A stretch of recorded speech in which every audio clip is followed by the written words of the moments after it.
rolling, right? Yeah. Okay. Yeah. A great start to a podcast. All right. Good. Because we are very close, right? Well, dude.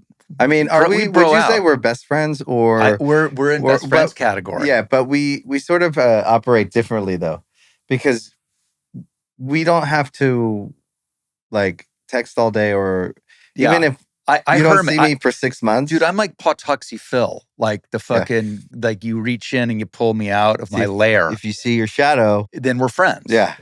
And we see the shadows. And if you don't, you go back in. You go back in. Because and Joel doesn't get to hang with us as much. Yeah, but I'm your other half. So if we try to explain this and very few people get it. If Ben's just somewhere, I'm there. Yeah, if you're close to me, you're close to Joel. I love and that. if I'm somewhere, he's there. We are each other's proxy. I love that. Yeah. And avatars and yeah. Dude, you guys are the Matrix. Sort of. We do live in our own sort of outside the Matrix. Yeah, we live in our own bubble. But I feel really close to you. I always like we have.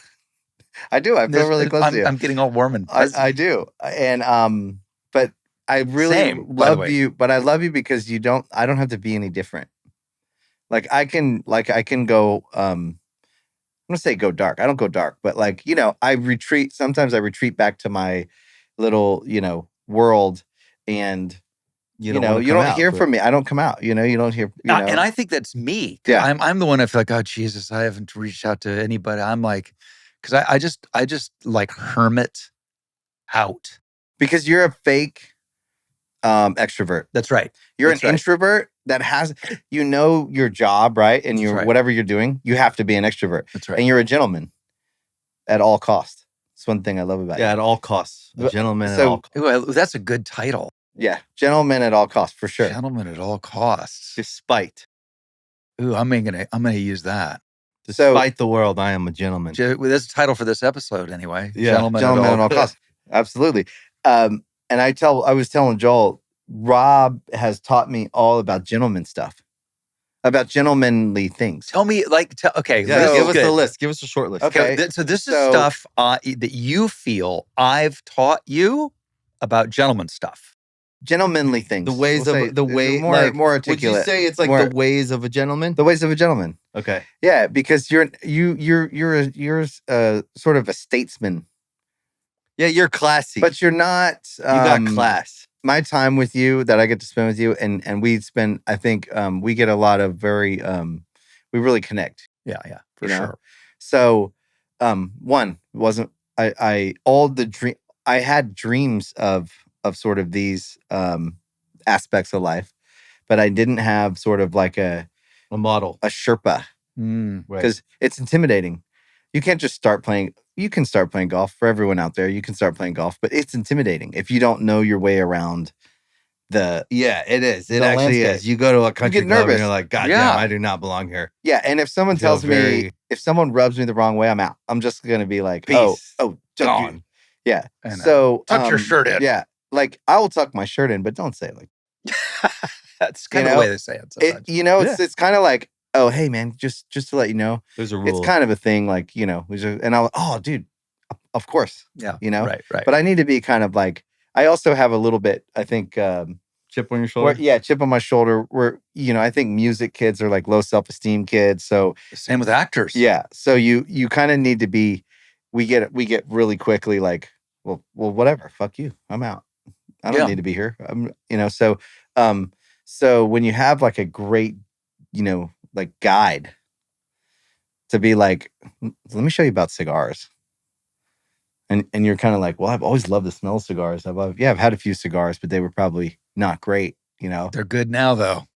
When you learn, fantastic. You are a quick learner. I mean, we get out on the golf course. My man, his golf game is bananas for as new as he is to the game. Yeah.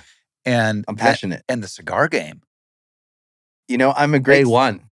Right? Yeah, top level. Yeah. I definitely try hard. Like in life, like if I get into something, I really go down the rabbit hole. You're a fast learner for things you're interested in. Yeah, definitely. The things I'm interested in. The other things I'm not interested in, I couldn't learn to save my life. But the things I'm interested in, I like to be a student. Right. So yeah, you sort of, I could go on a whole list. I mean, how do you pick your students? My students? Yeah. Well, Mr. Skywalker, my students. How do you pick your younger gentleman? My younger gentleman. Well, listen, you. How do you pick your younger gentleman? Well, first of all, but I learned from you guys. Destiny? Dude, I've learned from you guys. And what do you think this is? Oh, that's a sick tattoo, dude. That's a great tattoo. This is my 60th birthday gift. Yeah, it's great. I mean, and it looks great, man. Right? Like classy, like a little peeky. Yeah, a little peek out, a little peeky out, and then whomp, and then. But here's the other part: is it's up high enough that on a golf shirt you could cover it. Right. That's smart. Right. So, but that's I'm learning from you, and I'm learning the watch game, the bling game. You guys the bling game though. I definitely You've been in the game, bro. I've been in the bling game. Yeah. I've been in it, but I had to up it. Just a little update, operating system. Yeah, I had to up it with some of the stuff that you guys got going on for sure. Yeah, he's the watch guy. I mean, I have great watches, but he helped me get all of them. How did you get into watches? I bought my very first, so I didn't know anything about watches, but I always, I had like things in my head as a kid that seemed out of reach at the time. Yeah. So nice car, or car collection, things you dream about, aspirational things. Goods. And I always felt from a young age, it's really important for us as men to be aspirational and not really in a way that's not too flashy, and also too braggy.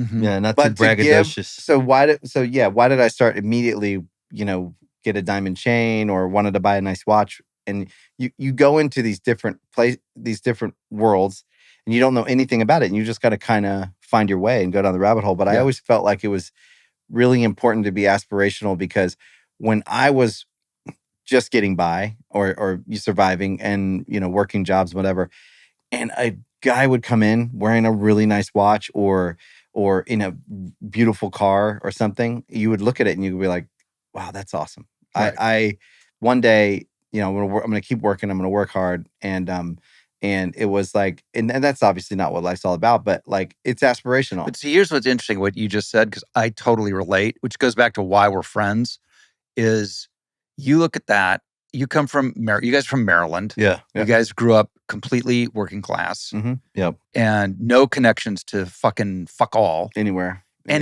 Yeah. But even then, when a dude rolled up with a great watch, you're like, yeah. Wow. Yeah, I'm gonna bust my ass, and I'm gonna, as opposed to, oh, that rich motherfucker, he did that, blah, blah, blah, blah, blah, whatever it is. We heard that. We heard that around us. What were you hearing that around you? It's that's the thing. Oh, I think there's two frame of minds. There's hopeful and hopeless. So in my opinion, I love that. It's just, I either see something, and if I'm coming from a place of hopelessness, I could never have it. If I'm coming from a place of optimism and hope, I go, wow, that's cool. How do I get that? Right. That's always how we've. But there were two things I would always recognize too. Yeah. How did the person that I saw carry themselves? Yeah. Because you don't look up. I think as young men, you look for other men that you can aspire to, that you can respect. Right. So when you see someone that has, beautiful things, but they treat their family like shit, or they're an asshole to the waiter or something. Then you go like, oh, like, no, that ain't gonna be me. It's embarrassing. Then when you see a guy, that's a gentleman that's treating people well, and they're close to their family, you go, that's what I want to be like. I think when we were kids, right? So you find your models, and so I think that it wasn't just about the stuff. For me, it's not the watch or the car; it's how the guy acted when he got out of it. It's just cool, yeah. You're like, oh, that guy's for cool. Sure. Attitude is everything. Yeah. So I think that from an early age, I was just like, okay, I watched my parents kill themselves, and I watched them work really, really hard, and I really admired I really admire a lot of things about them. But I think we were always just like, we got to think bigger. Yeah. Did you guys ever feel like aliens? Like you were dropped into this world that you didn't really belong in, and that you were destined for some other thing? I always felt like I didn't belong where I was at, but I've always felt that way anywhere I'm at. Still. So, and at the same token, when I go home to Maryland, I feel very akin to the people there. So I have a really nice time when I go back home because it's very familial to me. It's in you. It's your DNA. Yeah. And everyone, when I go back to Ohio, I'm like, these are my people. Yeah, I can feel it. Like I enjoy the small conversations and interactions with everyone there because it reminds me of happy times, in a place that I love. But I didn't ever feel like I was going to stay there. Yes. I always feel like I'm going to, and I never feel like I'm going to stay anywhere. That's interesting. So you don't like and I know you're in the process of moving and doing stuff. So have you ever felt like, oh, this is my home? Found your landing spot? Yeah. Only with my wife and kids. Wherever they want to be, I'm happy to be. That's great. That's the way to do it. Everybody knows that Dad has like his room, and there's like always a suitcase open with clothes in it. It's amazing. And there's like bags like half packed. And like, so I've always been a little in transit. I've contained it in my life so that it's in one room. It's in one room, and it's not getting all over my family, so they're not like afraid I'm going to leave. Amazing. But I think moving a lot when we were young, I think we stayed on the move. We had to move a lot. We were always getting like evicted, or we had to move, or we had to like whatever. And I think it like maybe traumatized me. And I have like a thing with staying in one place, even though I can live in a house. We're moving, but we've lived in only a few houses, like with our kids. So is it a thing where you feel like the day is going to come where you're going to have to move somewhere else, or that you eventually feel restless and want to move? I actually think I'm pretty settled. Yeah. Like it used to kind of be that, I think. Yeah. It was a little bit trauma stuff. Yeah. But actually now I feel settled, but it still have some like tendencies to keep my space a little bit. It's a bit chaotic if you go in but we've contained it to like my little like office man cave. And it's like, it's fine. I'm more organized than you are. Yeah, you are. Yeah, you're super organized. I'm neater than him. He's very, very OCD. He always laughs at me because if you go into like one of my library or something, and you pick something up and look at it, oh, this is cool, and put it back, I'll move it right back. He'll move it right back 2 inches. 2 inches to where it was. My wife is like that. Cheryl's like that. It's like she likes to stage things. But like, okay, like I'm looking at this bottle of water sitting here right now, like because it's just not perfectly on it's not centered. The center would drive. She'd fix it. Berserk. It would drive berserk. I mean, the other thing is we're all three married to strong women. Very. I mean, when you think about there are a lot of similarities, and all of our similarities are like core stuff about how we view life, how we view success, what we want to do with our time, how we want to invest in others, and what's important to us. And like, a lot of people have different values. They all align. Yeah, right. I think also too, when you think about the powerful women that are just these forces of nature, dude. Like you're not, and they are. I think all of our wives are interesting in the fact that too, they also don't want to be. I think they don't want to be with the pushover guy, right? So they still need a strong counterpart, but you have to also not have the ego to. Oh, we all respect our wives. They are absolutely our counterpart, and we all have a healthy fear. of our wives. Healthy fear. I think like I was saying, I don't know if I ever thought. Way. Yeah. I don't know if I ever thought someone could like keep me. Right. Oh, honestly, like I thought, I don't know how I felt about it. It's not that I was a relationship guy, but then I met Nicole and she absolutely runs the show. Right. But we are partners. So there's aspects that I run, But there's a whole part of my life that would not work if she wasn't there running it. And she gave me a way deeper, more richer life because of the aspects of my life that she is like, she oversees, she runs, and vice versa. I think we like work together, but she's strong. She's got, yeah. I respect her and like fear her a little bit. I'm like, yeah, I think it's more than just a part of your life. It's a whole foundation. Like and I feel the same way. Like Cameron, when we met, it was like the world just went like this. Yeah. And it was like over. Yeah, fear's strong because it sounds almost like abusive, but no, like a healthy. She's a sharp, like respect, strong. No, they're formidable. Yes, they're like you don't want to fuck with them. No, you do not. Dude, I want no part. That's the queen of running afoul of either of our three wives. That's the queen. Yeah, no, yeah, they're queens. Like they're very forces. And you know what else? Yeah, go against my wife. Go against my wife. Good luck. Right. Yeah. No. I don't even need to get involved. Good luck. I don't want to tangle with Cameron. Do you remember? Have you ever heard the story about when Cameron kind of rolled Benji out publicly? Remember? Mm-hmm. Do you remember that dinner we were at where we got introduced to you at? Remember, it was somebody's birthday party, wasn't it? Yes. Hold on. It was. Was it Drew Barrymore's or something? It might have been Drew's birthday. I'm trying to think. It was Drew Barrymore's birthday party. Mm-hmm. And we were all hiding in a shower together. Do you remember this? Mm-hmm. Oh, yeah. No, it was... it seems like a dream. I've had a fever dream. I was hiding in a shower with Benji and Drew Barrymore. No, I totally remember. Was it a surprise party? It was a surprise for Cameron. It was a surprise for Cameron. It was a surprise party for Cameron. Drew introduced you to everyone. That's right. Yeah.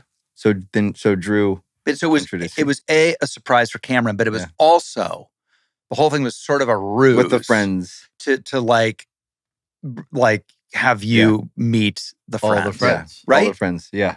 That's a fair assessment. Yeah. Right? That was our first time meeting. Yeah, it was our first time meeting. You and I were huddled in a shower. Yeah, we hit it right off.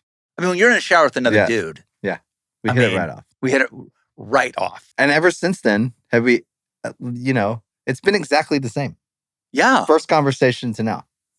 That's true. Obviously, we've gone deeper, but yeah, no, and like we've traveled together. Oh, we've had a lot of great conversations. With no one else, just long. Yeah, but 2 hours. And that's the thing. I don't like. That's when guys get that. It's super good because I'm super down with surface guy talk, golf talk. Sure. I love it. Yeah. I love it. But I really love it when, guys can kind of get real and but we do both. We do both because you have that one's, some days it's just like, that's actually what we need. Yes. We don't need to go too deep. No. No, for sure. Sometimes we just need to watch a game. Most of the time. You know what I mean? Game. That's the other thing. We love our. So, I went to the Super Bowl. Did you go to the Super Bowl? Were you guys there? I didn't go to the Super Bowl. Yeah, almost, but decided not to. It was. I thought the Commanders might have had a shot. I was going to go if the Commanders had made it. I was thinking Ravens Commanders Super Bowl would have been my ultimate. That's my ultimate dream. I know. That's the other thing we bond on baseball and the game we went to last year with those seats that you have. Wasn't that sick? Best baseball watching experience. It's like floor seats at the Lakers. The Rob Lowe seats? Yeah, and Mookie comes up and says... The Rob Lowe Dodger seats? How about when Mookie comes up and says, what's up? And remember when he hit the second home run? And he came and looked at us? And he was like... I love Mookie. He's the best. We have a sick Mookie Betts rookie card collection. No way. Me and Sparrow, yeah. And Rob is texting Dave Roberts. During the game. Like, only Rob. See? Gentlemen. I love my Dodgers. Wait, and Sparrow, your son, is, I got to hear, because I've been hearing it secondhand. Tell me like what kind of prospect he is. He's got good natural talent. And what's his position? Right now he's an infielder, but I think he's a pitcher.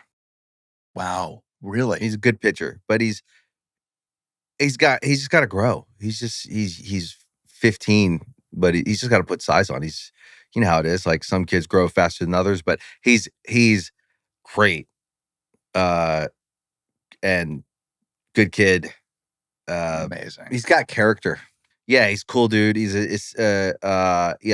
I try to be careful talking about him because you know how your kids feel about you out there talking about him, and they hate it. It's embarrassing. It's embarrassing. They hate it. And he says I'm way over the top. Like I make everything sound great. He's like, you glaze everything, you know. Yeah, dude? amazing. So well, hopeful guy. So hopeful, not hopeless. I believe in mine. You know, I believe in mine. My people. You know, we work our asses off and we go get what we want. So I'm always going to bet on my guys. Yeah, 100%. But well, as his uncle, I can say. But he's good. He's good. He's a good dude. I'm super proud of him. I had an experience one time where I was picking him up from something, and a lady came over and thought that they always think you're his dad. Thought to everyone, if I do anything around the kids, that people always think I'm Joel. For sure. And said, "Hey, I just want to real quick. I just want to let you know, my kid was getting picked on, and Sparrow stuck up for him, and it's gotten way better for him, and he really made a difference." And I was like, I mean, for an uncle, that's he's a cool ass dude, but he doesn't like anyone talking about him or giving him props. So, but you know, sick music producer, really, very good music producer, natural. You should see him hit pads too, and a good, yeah. Well, he'd hate to hear that, because I try to tell someone he boxes. He's got hands. He definitely has hands, but you know, good baseball player and good music producer and all around good guy, good dude. Love hanging out with him a lot. I feel like you hang with your sons a lot, the same way I hang with mine. Same, and that's the thing that's the other thing we all share in common. We love hanging with our kids. Family, our kids. So fun. And fucking best. I mean, we're a little farther down than him. Yeah. You're in such a good age. I'm in the he's in the thick of it, man. You're in the trenches. It's the best. 5-year-old, 1-year-old. Dude. Who does my son share a birthday with? That guy, which made me so happy. Uncle Rob. Lucky St. Patty's Day. Lucky St. Patty's Day. I feel really made me so happy. I love that we share that birthday. Yeah. Your kids are cool. They're good, right? They're good boys. Dude, they're great guys. They're so fun. Super cool. Matthew likes to stay more in the cut, though. He is. Matthew is you know, he's a lawyer in finance. He knows how to handle himself on camera, but that's not his jam. He likes to fish. Sparrow he likes to stay in the cut. He's not big on getting out in front. He doesn't love like his parents are in entertainment. His granddad is in entertainment. His aunt and uncle are in entertainment. He's around all these entertainers. And it feels like so far he's not into the front, being out front. Yeah. My daughter, on the other hand, I think she's naturally inclined. Well, you can, you know what it is you can just feel the energy, because I always knew Johnny, my youngest. They're like drawn. There's just that it's a certain type. It is not to say that our other kids don't have, they have a different type of energy. Right. But there's that room charisma thing. Yeah. And some people Ratty's have that. Got it. She does. Ratty's for sure got it. She does. And it's like, it just like, you feel like, oh yeah, well that's destiny if it's there for them. Yeah, it's like they're naturally drawn to interact with people and entertain people in like their own ways. Like, I think, yes, or engage with the world in a way that's like, look at me a little bit. And people want to look at them. Yeah, like if they're in a lineup, they're intriguing. Yeah, there's something intriguing. Yeah, they're just compelling. Yeah, compelling people. I want to actually touch on that too, because going back to like how we met and how we got really close and became such great friends. One of the things, again, when you think back to being a kid and you think about the guy that pulls up in the nice car and then he's not an asshole and he treats everyone well, right? You find people to aspire to.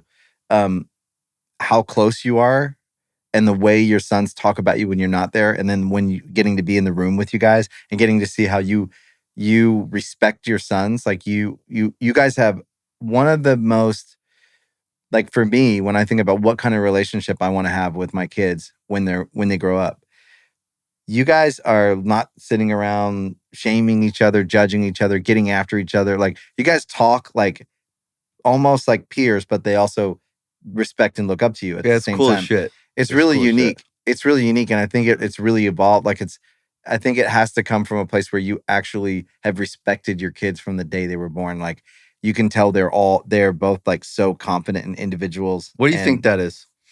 Yeah. First of all, you guys are making my day to hear that. You know, I do think it's funny. I remember, and it probably wasn't as profound and isn't as profound as I have made it. But I remember back in the day, in the 80s, in the height of all like teen idol fucking it boy shit, I had a lawyer. And so he's a lawyer. My dad's a lawyer. So he's in show business because he's representing me, but he's also not. He's not an agent, not a producer, but he's a lawyer. So which in my mind means a serious person. Serious guy. Right? Yeah.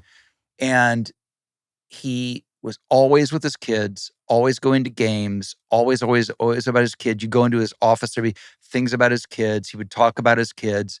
It was just so a part of his life. And I'll never forget. And I wasn't married. I wasn't anywhere near getting married. I wasn't thinking about kids, none of it. But I remember him saying, you know, when I invest like that in my kids, and then they're always, then you, that investment pays off, but you've got to make the investment. And I just remember going, oh, I'm going to remember that. And it just made sense to me. So, you know, I always felt great about, you know, serving hot lunch, you know, at the school and raising my hand to be the driver. Me too. To the field trips. Me too. Do you know what I mean? Or I dream about it. Going on the camping. Like I was the dad that did all that stuff. But you dreamed about it. Yeah. Yeah. And listen, I was lucky that I was able to have, I have such empathy for parents who are working so hard that they can't do it. Yeah. So I so get that it was a luxury, but also I made a lot of it happen. Yeah, you make it happen. I mean, there are movies I didn't do, TV shows I didn't do and I'm still going through it. Like I'm sorry, I'm not moving to Australia to do that. Sorry, not doing it. Yeah. You know? So you make those things, and then what you get is what you're talking about, is you have that relationship with your kids and your adult kids. That investment pays you back just in you know, ways you can't even, Because think of it, if you're not there, they're building their own lives every minute of every day. Yeah. And so they're either building it with you or without you. Yeah. So essentially you saw in your landscape, you saw a guy that was a model for you that you said, okay, one of my models, we pick a few different models for different things, right? Yes. Marriage, this, right? Yes. And you said, okay, that's one of my models for fatherhood. Okay, cool. Larry Stein, give him a little shout out, my longtime litigator. So good man. Yeah. And I think as like young men, I think we have to choose models. And I think that we've always chosen, I think we've always looked, because my biggest dreams, it didn't really have so much to do with like what we would do as artists or what we would do. All that stuff was just kind of like, it's weird. We didn't happen, you know, I think just like not chance. We worked super hard at it, but I don't think it was, we had this, our biggest goal was to like be Hall of Famers.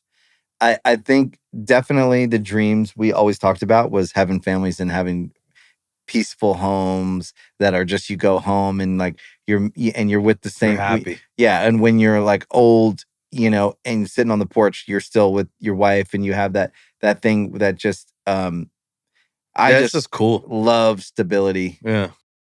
Yeah. And then you find your partner, you know, for me, I've met Cameron and I was like, wow, I've never met anyone like her. I can count on her. She's a ride or die.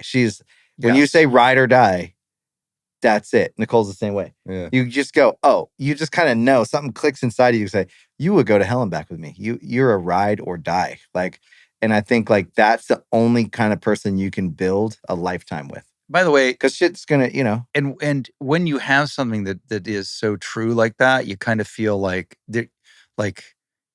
you got to remind yourself. I talk for myself. I need to remind myself how special that is. I have a friend who was engaged. This is the opposite of ride or die. So this is my favorite story ever of like when you realize maybe your mate isn't ride or die. They're scuba diving, right?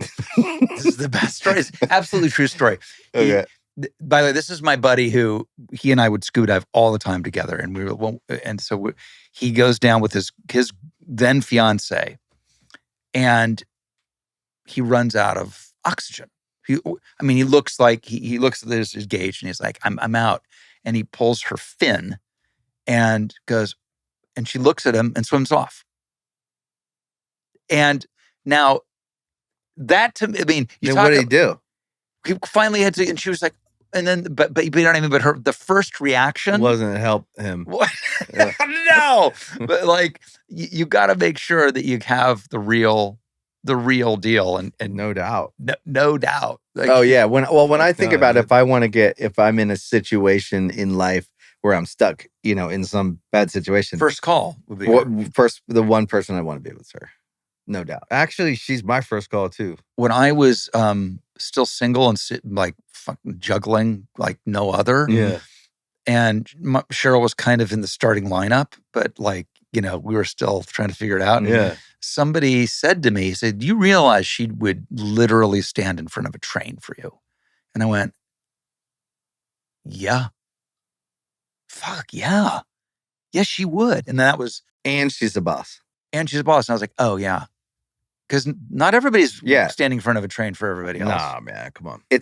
I think it's a lot for all three of our wives to actually see us. They can see anyone they want, right? But they actually see us. They see through whatever anyone else thinks of us or whatever anyone else, the real us, when the world ain't watching, they see us. That's so funny you say that. And they'll appreciate it. Again, this is why we're simpatico, because like I feel like you're telling my story. Like Sheryl was a makeup artist. That's how we met. And I've been sitting in makeup artist chairs since I was 15 years old. I've set hundreds of makeup artists. Old ones, young ones, male, female, gay, straight, good looking, or whatever. And she's beautiful, was beautiful, is beautiful. I sit in her chair, and the way she saw me, like she saw, and I always was able to articulate, she saw me in a way that nobody else had, just professionally at first. Mm-hmm. And then more than that, but like she didn't just like throw fucking stuff on me and what, like she was like took me in a way that nobody had. Actually, too, the makeup chair for a guy, is like vulnerable place. For sure. You don't want to be in the makeup chair. I don't fucking want to be in a makeup chair. Makeup chair is a weird experience for a guy who doesn't wear makeup. You know what I mean? Yes. Like you got to do every now and then. You got to do it. You know what I mean? Like you got to do it. You got to go. You're on TV. The lights. You got to have some makeup. Yeah. And you get in the makeup chair, and it's fucking awkward unless the person is like. It's a weird, vulnerable position for me, anyways. When I sit in a makeup chair, I'm like I just want to put a hat on, put a hoodie on, go to work, not look at anyone, not think about how I look. Then you go on TV, because I'm on TV too, and it's like an awkward thing for a guy who is not a TV per se, but I've been doing it for 20 years now, so I know what the makeup chair is. Right. Yeah, it's an interesting spot to be in with someone, and there are certainly people who are vulnerable. They're right in your face. They're right in your face, and you're just... And it's like first thing in the morning in your face, last thing at night in your face. It's crazy, a lot right? of stuff goes on in that little aura. But there's a difference when someone really sees you. Yeah. Has nothing to do with what you're doing, where you're at, what you're, what you're up, you're down, you're, whatever, wherever in life you are. When someone sees you and actually appreciates you and actually like that, you see each other. Like particularly as people like the three of us who when I met Sheryl, it's like my reputation, whatever it is, like precedes me. Like there's an opinion, good, bad, there's an opinion. There's an opinion. The opinion walks in the door before I do. Yeah. And right, and then and you guys the same. Like, there's an opinion, and it's all just fodder for people, right? Yeah. Right. It's entertainment, right? It's the entertainment for the world. The opinion, yes. Whether it's part of the gig. Local opinion, industry opinion, public opinion. I do think that probably a through line with all three of us, because I feel it from you. You guys know each other better, but we spend enough time to get together. Actually, at our core, we don't give a fuck. That's for sure. And I think that actually is the only kind of guy our wives could be with. Someone who does not give a fuck. At the end, at the bottom line, when you get past, you could have success or fame or money or this or that, anyone. Yeah. at the core of me, if we don't connect and you're not a fucking cool, great, good person, I just see the person and it doesn't matter. And I think there's something about that. There's a wildness to that like there's no amount of money. I think that's our wives in particular need someone who doesn't give a fuck at their core. We can go along with something. Yeah, the not for sale sign. Right. It's you. Yeah, right. You know what I mean? It's like, yeah, I as entertainers, right? Sometimes we have had to be a birthday clown, and there's times when you go, okay, but that's when you're new and you're like, oh shit. But there is at the core. Yes, all three of us could go right back to, and we would survive. We'd be fine, and we go, okay, well, so when you have like that not for sale sign, I think deep down around your soul, I do think that like it is the thing that protects you in life, because you don't sell yourself, then you never have.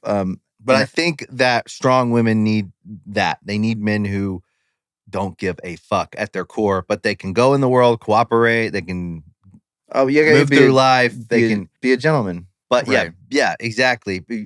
But Nicole also knows that I would go do whatever I had to do, honestly, if I had to. If I go work manual labor, I'll do it. Right.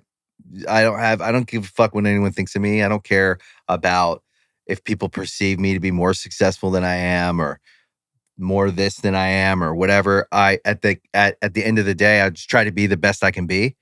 But if she fucks with me, then I'm good. Yeah. And that's how I feel. You know what we have to talk about 2 seconds? Yeah. Lionel. Oh yeah. Dude. You guys know each other. Dude, let me tell you something. I love Lionel. Yeah, he's easy. Who doesn't love? I've traveled with Lionel. I've seen like it. You guys have spent time together lots of places. Lots of places. Yeah, he loves you too. And you know what? Talking about mentors and learning and who you aspire to be like, among the things I love about Lionel Richie is he knows, accepts, loves, and is grateful for the fact that he is in the business of being Lionel Richie. Yeah. Do you know what I'm saying? He respects this, the legacy he has, which is one of one. One of one, bro. That could never be created again by anyone, like never in history will there be another Lionel Richie. No. I think he, not only did he work hard for it, but he respects the position that life has found him in. And that's it. Mostly it's someone who's worked very hard and is insanely talented and he's a good person. And then there is that like that factor of like how did this happen to me? Like there's a magic to it that feels right. But I think he has a great respect for the craft and the opportunity. Yeah. I think there's a humility. There's a humility that he's always kind of had, and yet he's great, and he knows how to be great, and he's an amazing father-in-law. He loves you guys so much. Talks about you guys, and it's the body of work. It's what he occupies in society, what he's accomplished, but also his vibe. He could be so many other versions of himself. Yeah, it's a good vibe. Do you know what I mean? Yeah. And it's like I find it so inspiring. He's like wise but humble. Yes. But great. Yes. Like you feel greatness when you sit with him, but he's also humble, so you can sit with him. Yes. But he's also able to like really, tap in moments too where he's just like a lot of soul. So like, if you're at a big dinner, Lionel is the greatest like to be with because he's going to tell a story. Yeah. He's going to make everyone in the room comfortable. He's going to make sure everybody feels seen. And then also you'll have like a really sweet moment just between, you and me and him. Like, yeah, he's the OG. Yeah, he really is. OG. It's like, I love, they're not making any more of them. No.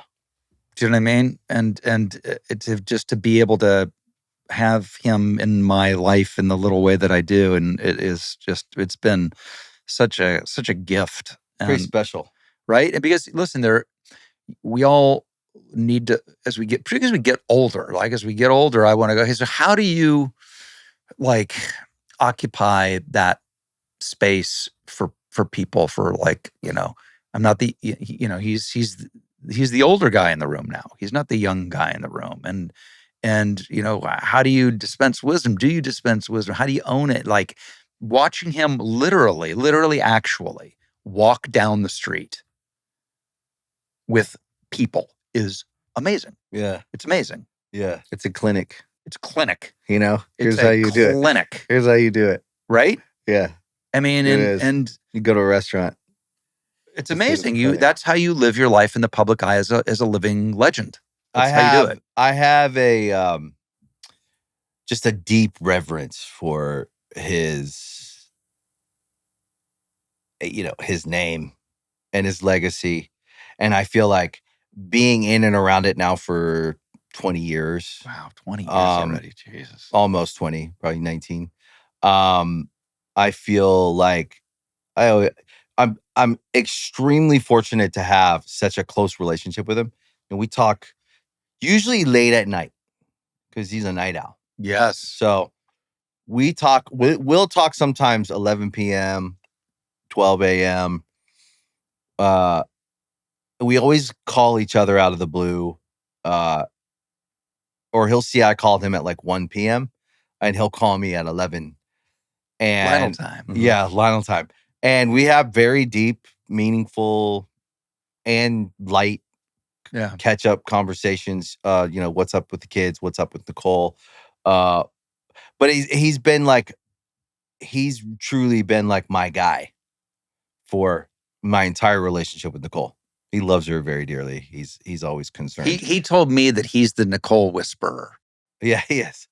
Yeah, he was early on for sure. I love that. Like, just call me. But what Lionel always does too, though, is he always will pull you aside and say, like, I remember, when I was getting married, when me and Cameron were getting married, and since then, when the kids are born, he always pulls you aside and says, "I'm proud of you.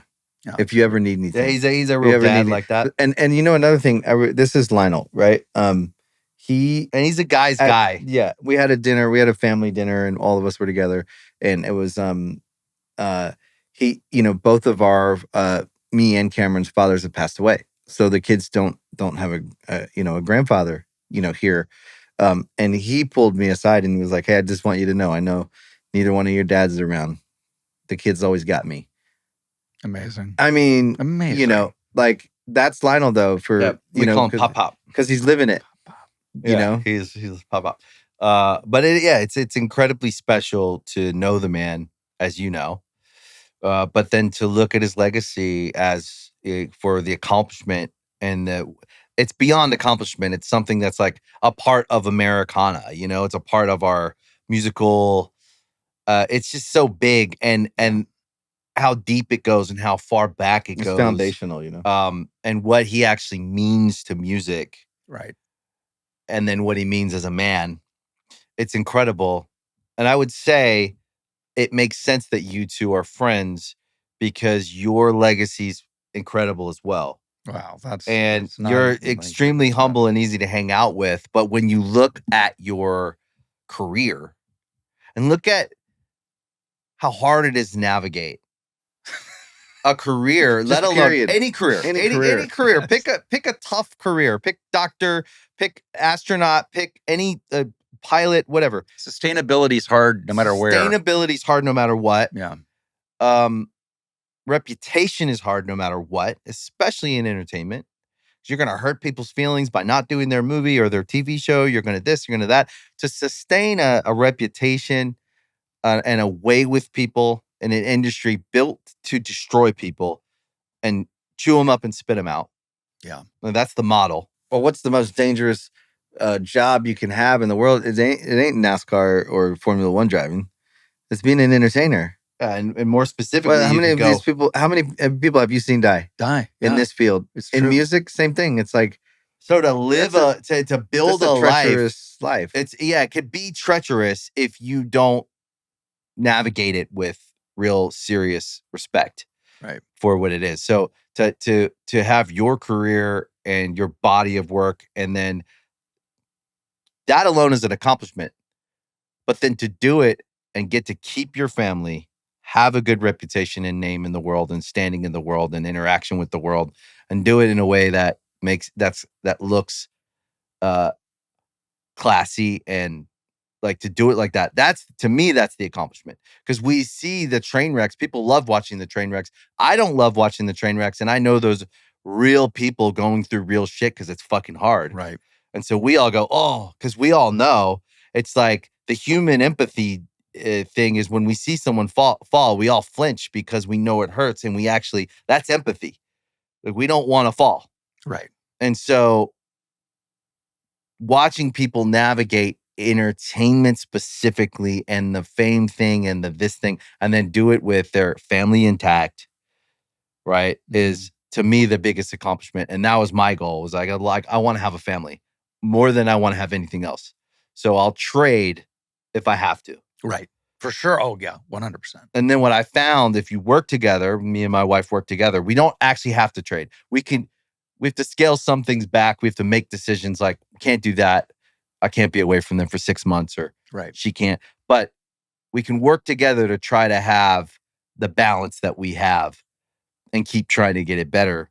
But I think that's like the real success, even though I look at you and I go, damn, this guy's fucking OG. Like, he has been doing this for so long. What's great is that, Rob, every now and then you'll tell me a story. Because we're talking about crazy stories. And I'll be like, oh, yeah. Because then in a moment you're just friends and you forget, oh yeah, this dude's the OG. Because you're humble. You've been around, but you've been around, you bridged a time in space, a time and space in like movies and entertainment and stuff to another era of it. Right. Like, and you bridged like, and there are people that aren't here anymore that you actually sat and had coffee with that were like, that there was that were paving roads. Yeah. You know what I mean? Yeah. I'm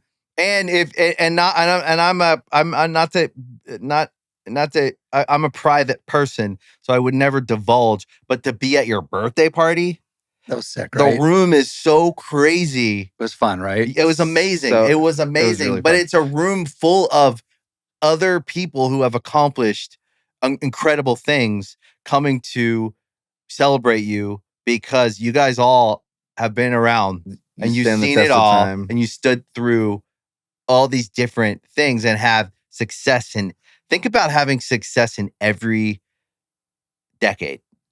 I'm lucky. Right? For sure. As Lionel's kind of the same, it's like you see these guys who have sustained, like, doing great things. But and then also too, it's like you see each other through, I know we have this and we have this, with our wives now too, but you have to see each other through decades.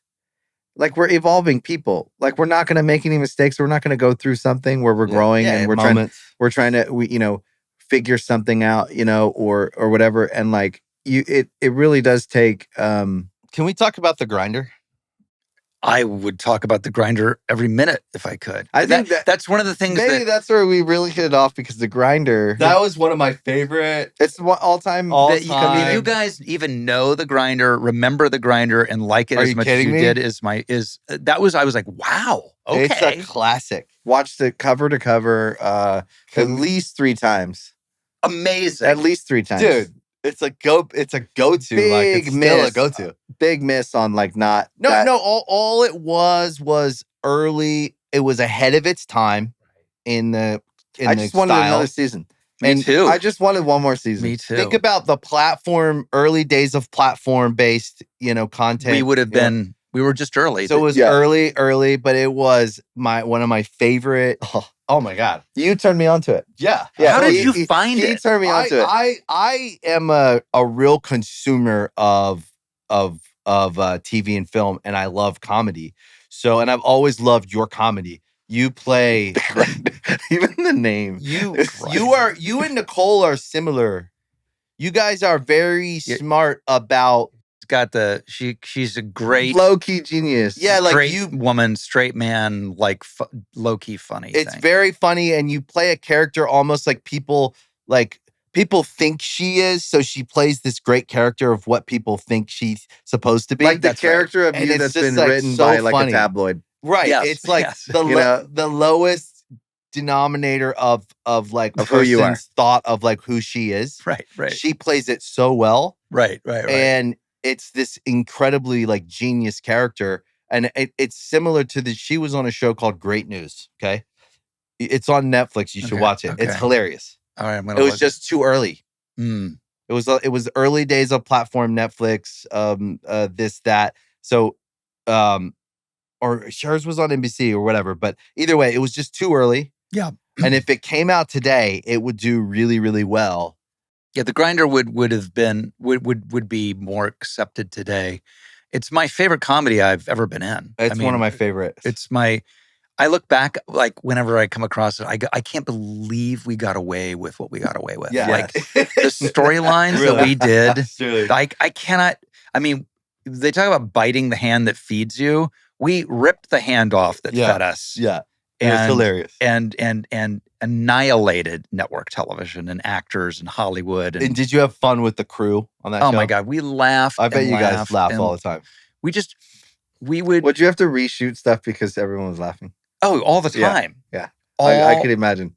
All the time. I laugh out loud when I watch that show. And we had such great people. We had Kumail Nanjiani on it. I mean, we had like just the people who would come in and just play for that would play character parts in it were, Maya Rudolph and just on and on and on. What year was that show?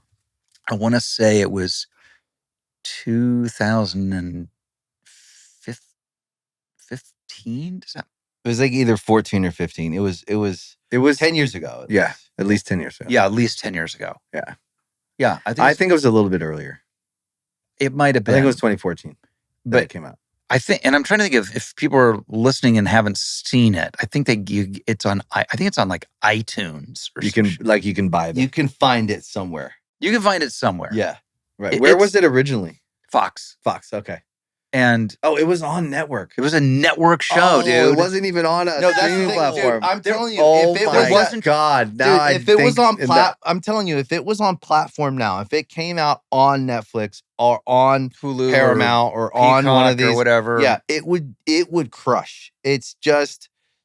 It was this weird in between time. It was around the same time Nicole was doing that show, Great News. And I thought the same thing. It was that in between. It was like before Spotify like really took root. Right. Like 2010 to 2015 was a really weird. It was like a wasteland of content, music. Yeah. In like music, because it was like, the streaming behavior was just starting, and then it like really kind of took shape in like 2015, 2016 when things started to kind of catch. Yeah. Like, and really, like, when we think 5 years ago was when things really crystallized for music, how people consume music. It's like 5 years ago, 6 years ago, So that was a tricky decade for when we think back, we came out in 99. Yeah, it was the changeover. And so from 99 to 2010, things were a certain way. And that changeover was a really like 2010 to 2000, right around like after, 17, 18, 19, 20. It was such a tricky, weird time. We're in it again. And the movie and TV business is shifting 15 to 20 years behind what the music business went through. So we're going through it now, and it's brutal. It's just brutal. But, wow. Well, this is the end of this. You guys we could go on for hours. We could. I mean, we could just bro out. But that's what I wanted this to be. I knew that having you guys here would be like the coolest, like sitting around like the campfire. Just have a cigar, watch. We just need the kids running around. Yeah. And that would have been. Well, that's what it's like. And that's the thing for anyone listening. I think it is, it's something I always dreamed about. I dreamed about having a loving family surrounded by, having traditions that we keep. And then like, and so I love you. You're one of my models when I get to be in your house with how long have you been married? 34 years? Yeah. And you guys still love each other. You can see it. You can feel it. You know what I mean? Yeah. So, I love you, bro. Same. I'm glad we found each other. I love that there's two of you. Yeah, two for the price of one. Fucking price of one, baby. It's a good deal. It's a really good deal. Yeah, it's a steal. It's a really good deal. I love you guys. This is awesome. Yeah, and we'll carry on this conversation later tonight when we go play golf or something. Let's do it. All right. Thanks, dude.